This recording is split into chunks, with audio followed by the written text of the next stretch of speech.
Hi everyone, it's Sandy, and today I'm filming my most disappointing reads of 2019. This is an annual thing that most booktubers do, and this is actually going to be my 5th disappointing reads of the year video. If you're curious to see my disappointing reads for previous years, I will leave all of that linked below. I will definitely have my favorite books of 2019 posted pretty soon. At this point in time, I have read 64 books this year, potentially 65 books after I finish my current read. So let's go ahead and start talking about some of my most disappointing reads. I'm going to be talking about these books in order starting from the beginning of 2019 all the way till the end of 2019. And so my first disappointing read is Sawkill Girls by Legrand. This book follows 3 main characters, Zoe, Maureen, and Val, and they all live on this island called Sawkill Rock. And for many years, there have been girls mysteriously vanishing from this island and their bodies have just never been found. Maureen is still pretty new to the island, and Zoe's best friend had actually been one of the girls that disappeared, and no one knows where that girl went or what happened to her. That's pretty much all I'm gonna say about the plot of the story.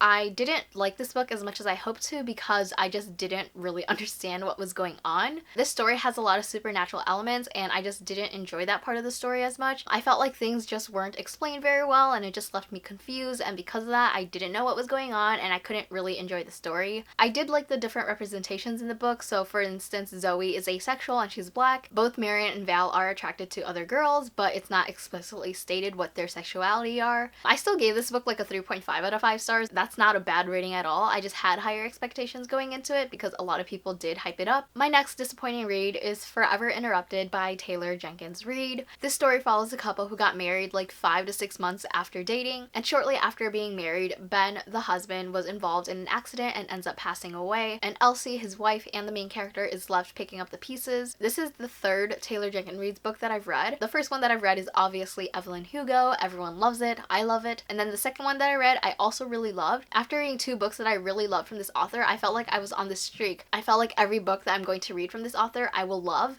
but unfortunately that isn't the case. This isn't a bad book by any means, but it just wasn't one for me. Grief is a huge part of the story, and we clearly see that being portrayed through Elsie's grief and her mother-in-law's grief. Elsie and her mother-in-law never really had a relationship. The mother-in-law didn't even know that Ben and Elsie got married, so we're kind of thrust into this awkward and weird situation between the mother and Elsie. The story does build up Elsie and Ben's relationship. I just was not a huge fan of Ben's character. I didn't really love his relationship with Elsie. I found their relationship to be kind of boring, and because I felt like I never connected with their relationship in the first place, I just couldn't really invest myself in the story, and because of that I didn't enjoy the story. This is definitely a character-driven story, and while I do enjoy those types of stories, this one just didn't work out for me. My next disappointing read is Pieces of Her by Karin.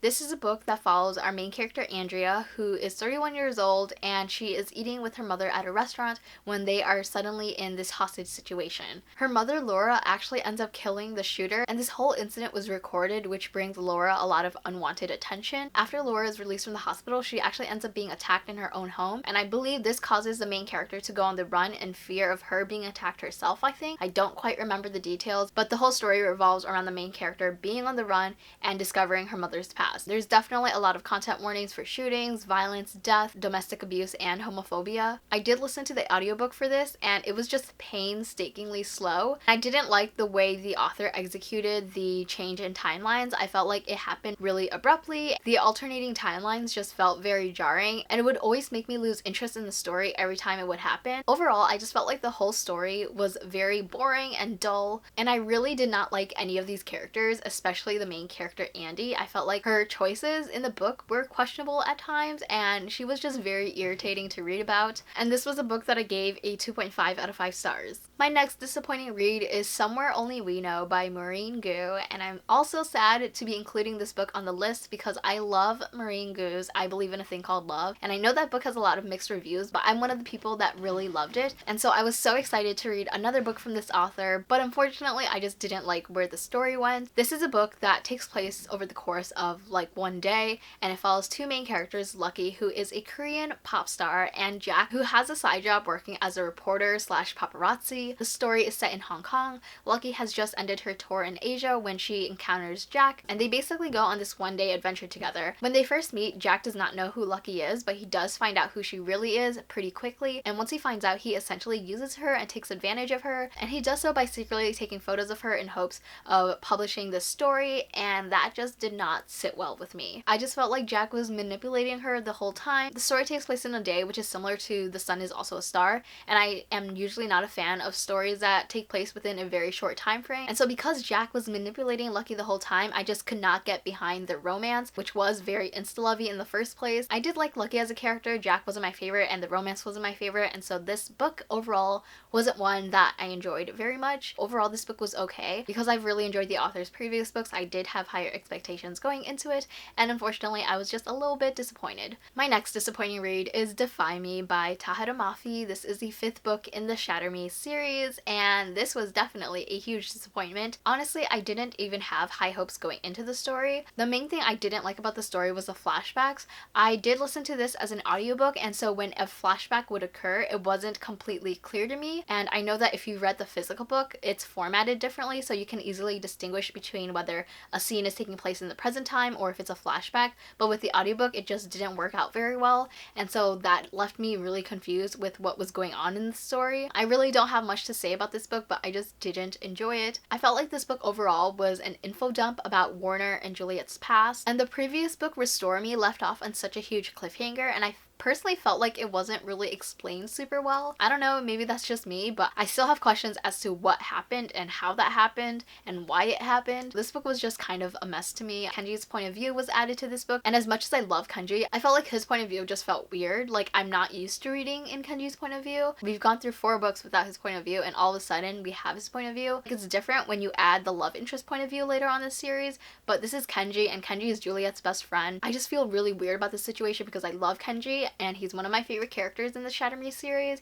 but I don't know how to feel about his point of view being added. I did give this book a 2 out of 5 stars. It is definitely by far the worst book in the Shatter Me series. I will still be picking up the last book because there's only 1 book left, and I'm so curious to see how it ends, but I don't have high hopes for it. My next disappointing read is The Vanishing Star by Maureen Johnson. This is the sequel to Truly Devious. Truly Devious follows our main character Stevie, who enters this private school called Ellingham Academy. Shortly after this school opened, the wife and daughter of the founder were actually kidnapped, and the case became one of the greatest unsolved crimes in American history. Now that Stevie has been admitted into the school, she is determined to solve this cold case. I did enjoy the first book, but when I picked up the second book, I just felt like I wasn't as invested in the story anymore. Honestly, I barely remembered anything that happened in the first book, so I felt like my disappointment of this book is more on me because I just didn't remember what was going on, and I probably should have reread the first book, but I was lazy and I didn't want to do that, so I just jumped right into this book and I had no clue what was going on. The entire story overall was just pretty underwhelming, and I didn't like this kind of relationship that developed between Evie and this character named David. Overall, I just didn't feel any attachment to the characters, and I just didn't really care about the mystery anymore, so I gave this a 2 out of 5 stars. My next disappointing read is The Hating Game by Sally Thorne, which follows 2 main characters, Lucy and Josh. They work in the same office, but they hate each other, and both of them are presented with the opportunity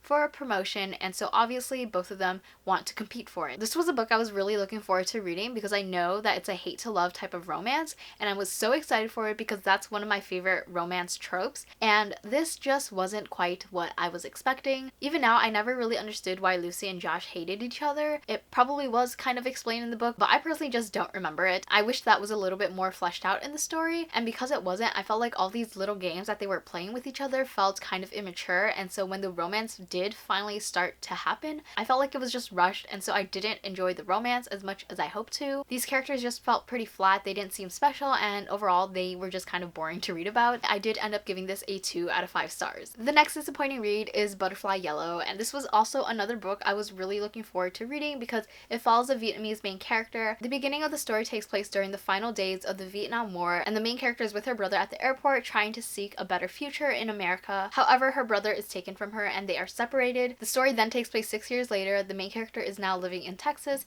and she is determined to find her brother and reunite with him. However, when she does find him, he has no memories of who she is or what his past looked like. I do want to give content warnings for death of loved ones, family separation, PTSD, and just discussions of war in general. Aside from the plot surrounding her brother, I felt like the story was just very slow, not a lot was happening, and it was very, very character driven. Like I mentioned earlier, I do like character driven stories, but there just needs to be something more to the story to make me enjoy it, and I felt like the plot was very lacking. And you'd think going into this book that it's going to be a story about her and her brother, but then we have the second point of view from Leroy, who is this cowboy, and I just didn't feel like his point of view was very necessary. I would have rather had her brother's point of view in the story rather than Leroy. The author definitely made Leroy an important character in the story, but I felt like this story should have just centered around the main character and her brother's relationship. And with Leroy's point of view, I felt like we lost focus on that. Overall, this book was hard to get into. Every time I would read it, I felt like I wanted to put it down every 10 pages or so. And when I did put it down, I didn't really feel the need to pick it back up again. Unfortunately, I really wanted to love this book, but I ended up giving it a 2.5 out of 5 stars. My next disappointing read is The Death of Mrs. Westaway by Ruth Ware. This book follows our main character Hal, who receives this letter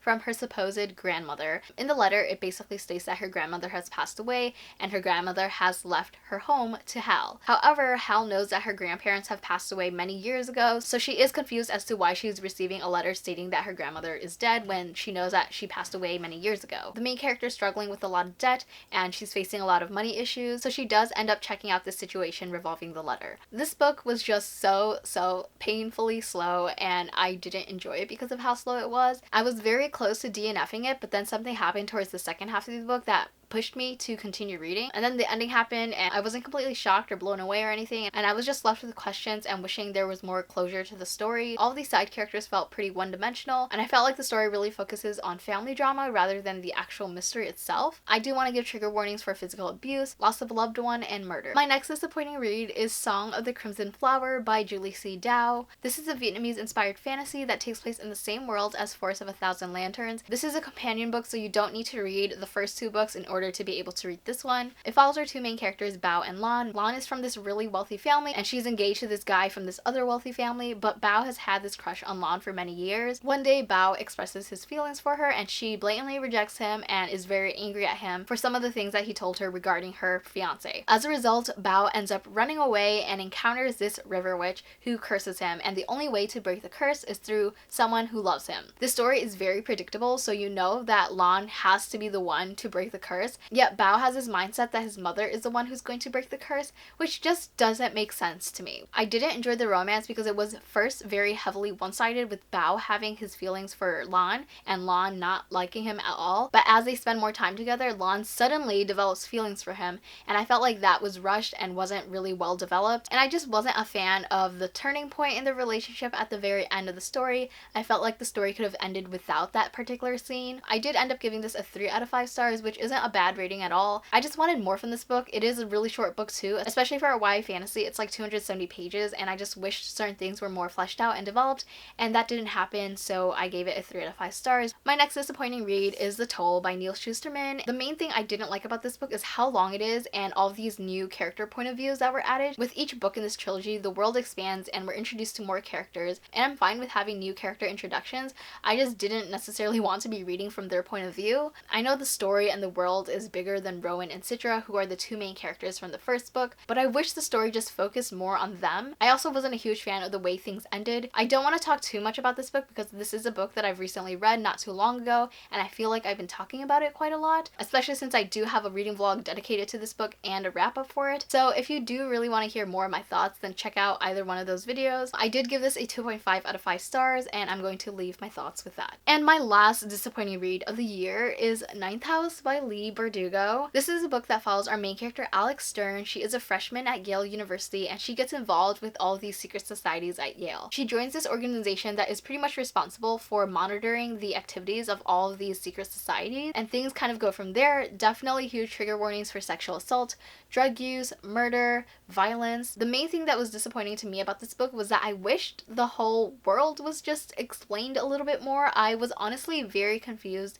about all of these secret societies and how things work, and I felt like the author kind of throws you into this world and doesn't really explain much about it. When it comes to fantasy books, I'm just the type of reader that needs things to be set up and explained. I can't just understand a world if I'm thrown into it. The author does explain little bits and pieces as the story moves on, but overall I felt like not a lot was explained, and I was just left so confused at some of the things that were happening in the story that I couldn't really enjoy it as much. Also, if you pick up this book and you're confused about some of the secret societies, just know there is a listing on the back that gives you a synopsis of all of these major houses, and I wish I knew about that when I was reading the book. I hate it when publishers put all this information at the back, because I'm not going to look at the back of the book when I'm reading it. I'm going to start from the beginning and then move my way towards the end. So for information like that, I wish it was just included in the front of the book instead. That is definitely one of my pet peeves, but that's not what this video is about. I do think the world is very cool and fascinating to learn about, but because I was just so confused at what was going on, I just really could not enjoy the story as much as I wanted to. So I did end up giving this a 3 out of 5 stars.